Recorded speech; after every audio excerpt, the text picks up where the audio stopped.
outing kantor kan identik dengan keseruan ya. Harusnya sih gitu ya.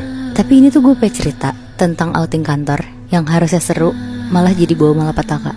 Oh.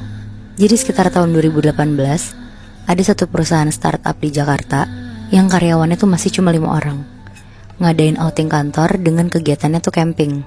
Oke. Mereka mutusin untuk camping ke Alas Purwo, Banyuwangi. Singkat cerita, mereka tuh berangkat ke Alas Purwo dan sampai sana tuh sekitar jam 2 siang. Terus mereka buka tenda di dekat Pantai Pancur. Nah, karena mau ngerasain camping yang lumayan sepi, mereka buka tenda tuh agak jauh dari keramaian dan lebih ngedeket ke arah pantainya, Moebi. Jadi kita sebut aja 5 orang ini tuh namanya Bayu, Audi, Ojan, Reza, dan Irfan. Mereka berlima tuh masih seumuran, sekitar umur-umur 25-27 tahunan lah kira-kira. Mereka berlima tuh ngebuka satu tenda yang lumayan gede gitu, Moebi. Terus sekitar jam 8 malam, mereka tuh mau bakar-bakaran kayak barbekyuan gitu. Kira-kira 2 jam mereka makan, sekitar jam 10 tuh udah pada masuk tenda karena ngantuk. Nah, si Ojan kebelet buang air besar. Akhirnya dia keluar tenda lah nyari toilet. Jadi di deket tenda mereka tuh kayak ada guest house dan tempat-tempat penginapan lainnya yang emang gak begitu jauh. Terus si Ojan jalan deh tuh ke arah guest house-nya karena ada toiletnya. Pas lagi jalan sendirian, Ojan tuh kayak kesandung dan jatuh. Ternyata dia tuh kesandung batu gede gitu, Moebi. Dan pas Ojan jatuh, Ojan tuh ngeliat kayak ada sesuatu di dalam pasir gitu. Warnanya merah. Pas dia coba gali sedikit, ternyata itu tuh kayak cincin batu akik yang warna merah gitu, Moebi. Oh. Karena si Ojan mikir itu bagus dan dia mikir itu mungkin kalau dijual mahal, jadi dia langsung tuh dipakai di saat itu juga. Udah tuh dia lanjut buang air besar. Setelah selesai dia langsung baliklah ke tenda. Teman-teman yang lain tuh udah pada tidur dan dia ikutan tidur juga. Nah, sejam kemudian Moebi, Reza tuh ngedengar kayak ada suara teriak-teriak, tapi itu tuh suara yang si Ojan. Dan pas Reza bangun, Ojan tuh gak ada di sebelahnya. Akhirnya Reza langsung keluar tuh dari tenda nyariin si Ojan. Dan ternyata Ojan tuh ada di tepi pantai, lagi duduk setengah badan sambil kepalanya tuh nengok ke atas langit. Duduk setengah badan tuh gimana ya? Yang kayak dengkulnya tuh nyentuh ke tanah gitu, Moy. Oh, iya. Nah, ngeliat Ojan kayak gitu, Reza tuh langsung kaget banget dan dia langsung teriak-teriak lah ke si Ojan. Tapi Ojan tuh gak ngerespon apa-apa. Reza langsung lari lah ke arah Ojan. Dan begitu udah makin deket ke Ojan tuh langsung lari ngejauh dari Reza, Moebi. Dia lari, tapi larinya tuh kayak binatang yang tangannya tuh juga ikutan jadi kaki gitu, kebayang gak? Oh. Nah, karena Ojan kenceng banget larinya dan susah dikejar, akhirnya Reza langsung baliklah ke tenda buat ngasih tau teman-teman yang lain juga. Akhirnya semua temennya tuh bangun dan langsung lah mereka semua nyari Ojan di kegelapan itu. Tapi udah sejam 2 jam dicari tuh tetap gak ketemu. Akhirnya mereka mutusin buat balik ke tenda lagi, istirahat, dan ngelanjutin nyarinya tuh besok aja. Keren banget. Iya, Bi, bener. Terus besok paginya, sekitar jam 7 pagi, Reza tuh kebangun duluan karena sepanjang malam tuh dia gak bisa tidur nyenyak lah karena kepikiran si Ojan. Akhirnya Reza langsung keluar dan nyari-nyari Ojan, Moebi. Tapi karena masih gak ketemu juga, dia nyamperin guest house yang banyak orang tuh akhirnya. Dan dia nanyain ke orang-orang yang nginep di sana satu-satu. Dia nyebutin tuh ciri-cirinya si Ojan itu kayak gimana ke orang-orang yang ditanya. Tapi ya jawaban mereka semua tuh sama, mereka gak ngeliat sama sekali. Terus tiba-tiba ada kakek-kakek yang dateng nyamperin Reza, Moebi. Dia bilang kalau dia tuh tahu di mana orang yang dicari sama si Reza. Tapi Reza tuh disuruh ngikutin si kakek ini. Nah, karena Reza udah stres banget, akhirnya dia ikutin lah sama si Reza. Kakek-kakek ini tuh jalan terus ngebawa Reza tuh ke dalam hutan yang lumayan gelap, sampai cahayanya tuh kelihatannya samar-samar. Oh. Dia jalan makin dalam lagi, sampai akhirnya ada satu rumah kayak gubuk kecil gitu, Moebi. Dan pas Reza masuk rumah ini, ternyata itu tuh ada Ojan lagi tiduran dan matanya tuh melotot gitu. Pas ngeliat itu tuh Reza langsung bangunin Ojan dan kayak ngebawa Ojan cepet-cepet pergi dari rumah itu. Jadi kayak dibopong sama si Reza dan Ojan kondisinya juga gak sadarin diri. Tapi sambil ngebopong, sambil Reza tuh kayak baca-bacain doa dan berusaha nyadarin si Ojan ini. Akhirnya Ojan tuh kayak sadar pelan-pelan dan kaget. Ojan juga gak tahu tuh kalau dia tuh sebenarnya di mana, karena ingatan terakhir dia tuh tidur di tenda dan bangun-bangun udah dibopong sama si Reza. Reza tuh sambil ngebopong sambil ngeliat ke rumah gubuk dan kakek tadi. Tapi untungnya gak ada tanda-tanda dari si kakek ini juga. Singkat cerita mereka tuh sampai di tenda mereka. Reza langsung ngasih tau teman-temannya lah kalau dia tuh nemuin Ojan di gubuk tengah hutan dan Ojen tuh kondisinya nggak sadar. Akhirnya teman-teman yang lain tuh mutusin buat langsung pulang aja lah karena takut Ojen kenapa-napa lagi kan. Padahal ya seharusnya mereka tuh nginep di sana 1 malam lagi.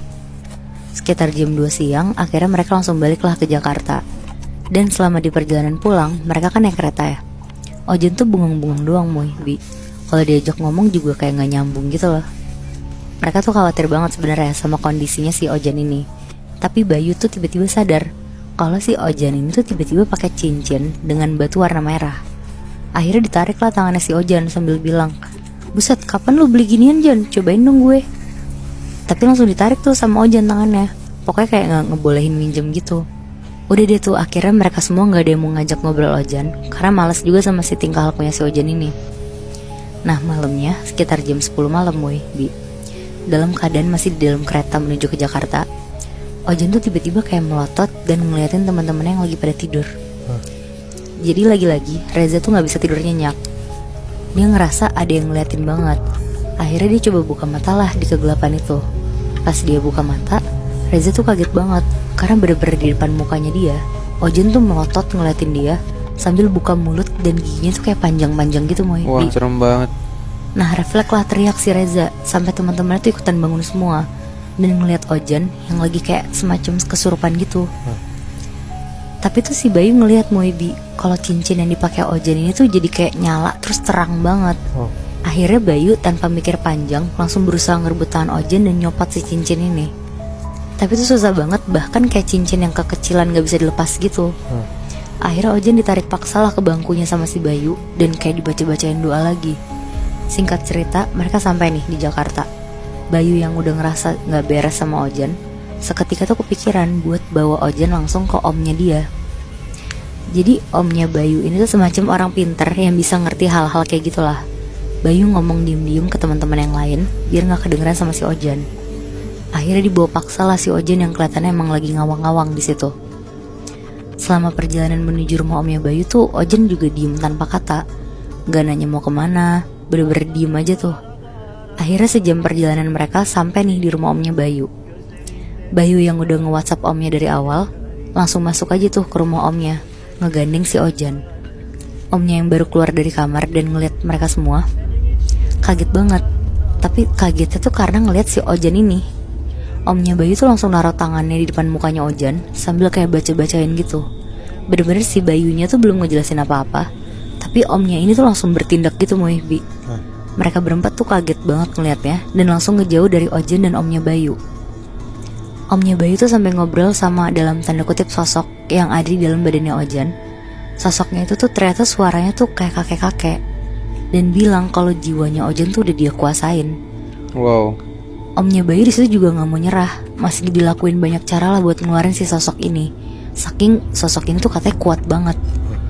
Badannya Ojan tuh sampai kayak melayang dari bangku dan kakinya tuh juga keangkat sendiri. Tapi mukanya Ojan di situ tuh warnanya udah pucet banget kayak nggak ada darah yang ngalir sama sekali ke badannya.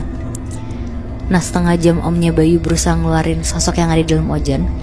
Akhirnya omnya ini tuh nyerah dan nanyalah ke Bayu kalau Ojan ini dapetin cincin ini tuh dari mana. Tapi ya karena teman-temannya juga nggak ada yang tahu, omnya ini tuh langsung ngejelasin aja ke mereka semua. Jadi si Ojan ini tuh bisa jadi tuh nggak selamat karena jiwanya dia tuh bener-bener udah dikuasain sama sosok kakek ini. Gara-gara si Ojan tuh nemuin cincin ini dan dipakai sama dia. Jadi sekalinya si cincin ini dipakai Bi, penunggu di dalam cincin ini, si kakek itu berarti langsung ngerasa kalau dia tuh diizinin untuk nguasain jiwa sampai badannya si Ojan ini. Wow. Terus kondisinya Ojan gimana?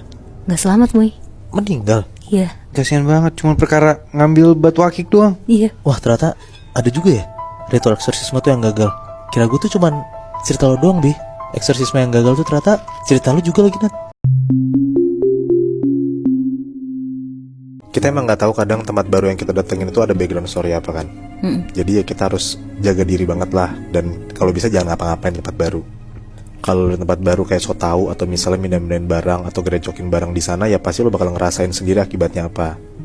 Nah hal itulah dirasain sama satu geng yang lagi ngelakuin perpisahan di salah satu destinasi wisata di Indonesia. Ini gak bisa gue sebutin karena yang ngirim cerita emang gak mau disebutin nama tempatnya. Jadi waktu itu satu kelas SMA nih perpisahan. Terus ada satu geng isinya 5 orang, 3 cowok dan 2 cewek. Oke. mereka tuh kayak bercanda-canda lah pas nyampe di tempat ini.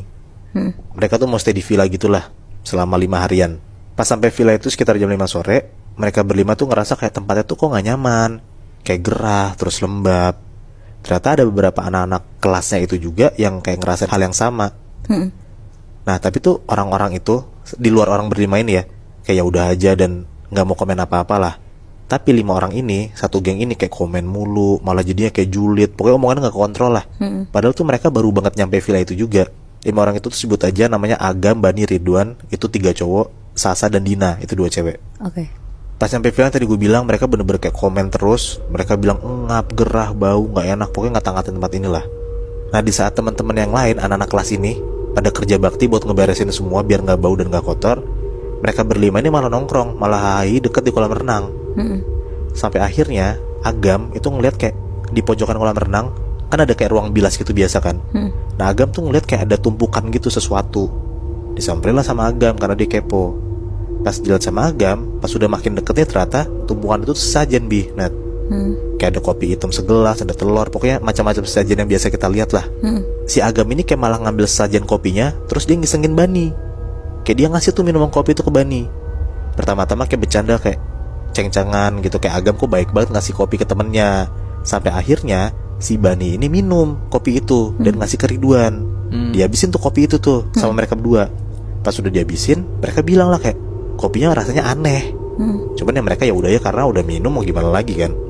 Pas udah habis si Agam tuh bener-bener ngakak banget. Dia ngaku lah kalau misalnya kopi yang dia ambil itu dia ketemu di ruang pojok deket ruang bilas dan ternyata itu sesajen. Ya panik lah anak-anak itu kayak bener-bener marah ke Agam karena ya masa bercandanya sesajen sih gitu ya. Sampai akhirnya cewek-cewek ini si Sasa sama Dina itu mau ngeliat lah sajennya tuh kayak gimana. Diantarin sama Agam ke ruang bilas itu. Dan akhirnya ditaruh tuh gelas yang kopi itu kan. Pas udah di tempat itu dan naruh sajennya, Dian sama Sasa tuh mindahin lah sajennya, kayak diumpetin gitu loh, makin menjauh dari kolam renang biar nggak ada yang digangguin lagi, biar nggak ada yang geratak gitu lah. Nggak ada yang iseng ngambil-ngambilin gitu. Iya benar. Beres kayak gitu, teman-temannya udah beres semua, udah ngerapiin barang-barangnya, udah ngerapiin ruangan villanya. Akhirnya mereka berlima pun juga masuk ke dalam villa. Udah tuh mereka aktivitas sehari dalam villa. Dan villanya untungnya pun udah nggak bau dan nggak ngap. Intinya kan udah diberesin sama teman-temannya. Tapi si 5 orang ini yang nggak ngapa-ngapain, nggak ngebantuin teman-temannya juga. Sampai sekitar jam 1 pagi, anak-anak tuh pada tidur tuh. Nah jam 3-an pagi, Sasa sama Dina kebangun karena dia tidur di villa lantai 1 dan di bawah itu tuh dia denger kayak ada orang nyebur kolam renang. Sasa sama Dina kaget lah kayak masa ada orang berenang pagi-pagi. Ditambah lagi tuh semua orang tuh anak-anak tuh tidurnya barengan Bi. Nah masuk kamarnya barengan. Jadi Sasa sama Dina tahu kalau misalnya ya anak-anak jam 1 udah pada tidur. Mereka berdua keluar kamar lah, ngecek ke bagian belakang villa yang kolam renangnya. Dan pas mereka lihat keluar, akhirnya mereka lihat ternyata ada Agam di dalam kolam renang. Tapi Agam tuh bener-bener gak berenang Bi. Nah Agam tuh cuman bener-bener bengong doang di tengah kolam renang itu, tatapannya kosong dan ngeliatin Sasa sama Dian. Ini dia di dalam kolam renangnya atau di pinggir? Di dalam kolam renang Bi. Di tengah-tengahnya? Di tengahnya. Tapi bukan kayak berenang gitu, bukan. Oh jadi di dalam kolam renang kayak basah gitu? Iya. Tapi bengong? Bengong. Oh. Dan si Agam gak gerak sama sekali, ngambang aja gitu loh. Tatapannya kosong gitu. Di situ Sasa sama Dian panik banget lah lihat Agam kayak gitu kan. Kayak berdiri di tengah kolam renang sendirian gitu, cuman leher ke atas doang kelihatan. Mereka teriak-teriakin Agam tuh dan nyuruh Agam keluar dari kolam renang itu. Tapi lagi-lagi Agamnya diem aja, nggak ngomong sama sekali. Tatapannya masih kosong, liatin si Sasa sama Dian doang. Sampai akhirnya karena Sasa sama Dian tuh takut, akhirnya dia ngebangunin Bani buat minta tolong bantuin si Agam ini. Pas Bani bangun dan lihat ke kolam renang, Bani manggil-manggilin Agam tuh. Tapi lagi-lagi Agamnya cuma diem doang. Akhirnya ya Bani mau nggak mau nyemplung lah ke kolam renang kan, buat narik Agam keluar. Pas udah ditarik sama Bani keluar, Agam udah di keluar kolam renang. Pas dipegang sama Bani, bener-bener tangannya Agam tuh dingin banget, sekujur badannya Agam tuh dingin banget. Badan sama mukanya pucat banget, tapi matanya Agam tuh merah Bi. Nah, merah itu bukan karena merah perih, merah semua gitu, kebayang gak sih? Serem banget. Ditepok-tepok tuh mukanya Agam, tapi Agamnya diem aja. Saking paniknya mereka bertiga, si Bani tuh teriak-teriak kayak minta tolong teman-temannya lah. Akhirnya bangun tuh semua tuh satu villa, nyamperin lah keluar ke kolam renang itu. Kayak Agam tuh dikelilingin tuh sama anak-anak, karena kan Agamnya tiduran doang kan. Semua orang coba ngebantuin Agam, tapi Agamnya bener-bener gak gerak sama sekali. Sampai akhirnya tiba-tiba pas Agam lagi diem itu, tiba-tiba Agam ngomong. Tapi suara Agam tuh berubah Bi. Nat. bukan kayak suara Agam biasa, tapi kayak berat gitu. Si Agam ini ngomong, teman kalian sudah ganggu tempat saya. Nah di situ tuh anak-anak sadar lah kalau misalnya Agam tuh kesurupan. Chaos lah di situ kondisinya. Nggak ada yang berani sama sekali ngedekat ke Agam, karena ya anak-anak pun juga baru pertama kali ngelihat di depan mata mereka ada orang kesurupan, dan itu teman mereka sendiri. Sampai akhirnya cewek-cewek tuh manggil penjaga villanya buat ngebantuin Agam yang lagi kerasukan.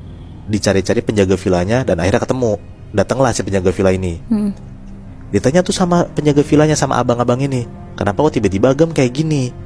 Awalnya anak-anak bingung kenapa tiba-tiba Agam kayak gini. Sampai akhirnya teman-temannya Agam berempat ini, si 2 cewek 2 cowok ini, bilang kalau misalnya pas nyampe villa, Agam itu tuh ngelakuin sesuatu yang kayak menyebalkan lah. Diceritain tuh Agam ngerecokin sesajennya, sampai dimain-mainin kopinya. Nah denger kayak gitu, abang-abang villa tuh bener-bener marah banget Nat.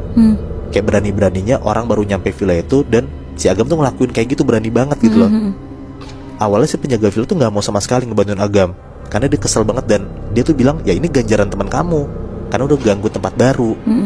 Sampai akhirnya karena anak-anak tuh udah begging banget, udah bener-bener minta tolong, akhirnya si penjaga villa itu luluh lah dan ngebantuin Agam. Udahlah si penjaga itu ngelakuin ritual itu sendirian di kolam renang, dan anak-anak disuruh masuk ke villa. Jadi anak-anak tuh gak ngeliat sama sekali nih si abang-abang ini tuh ngapain gitu. Sampai akhirnya sekitar setengah jaman, akhirnya ritual itu selesai. Penjaga villa itu masuk bersama Agam juga, barengan tuh masuk ke villanya. Di situ tuh Agam bener-bener minta maaf banget sama teman-temannya, dan si penjaga villa itu ngasih tahu soal sesajen dan villanya.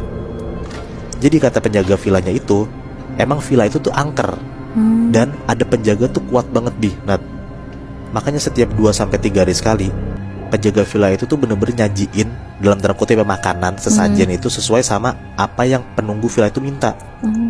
Jadi penunggu villanya itu tuh bener-bener gede banget, sosok genderuwo, dan itu tuh kuat banget Nat. Nah sosok itu minta penjaga villanya tuh buat ngasih makan dia selalu. Dan sosok itu ternyata marah banget karena makanan dia, which is sesajen itu, diacak-acak sama Agam. Makanya sosok itu tuh membalas dendam ke Agam dengan cara ngerasukin si Agam ini. Dari situ akhirnya yang tadinya anak-anak tuh mau stay 5 hari di sana, jadi tuh mereka pindah karena si sosok genderuwo ini cerita dan ngomong mungkin ke penjaga villanya kalau misalnya anak-anak ini semua tuh harus pergi dalam waktu cepat.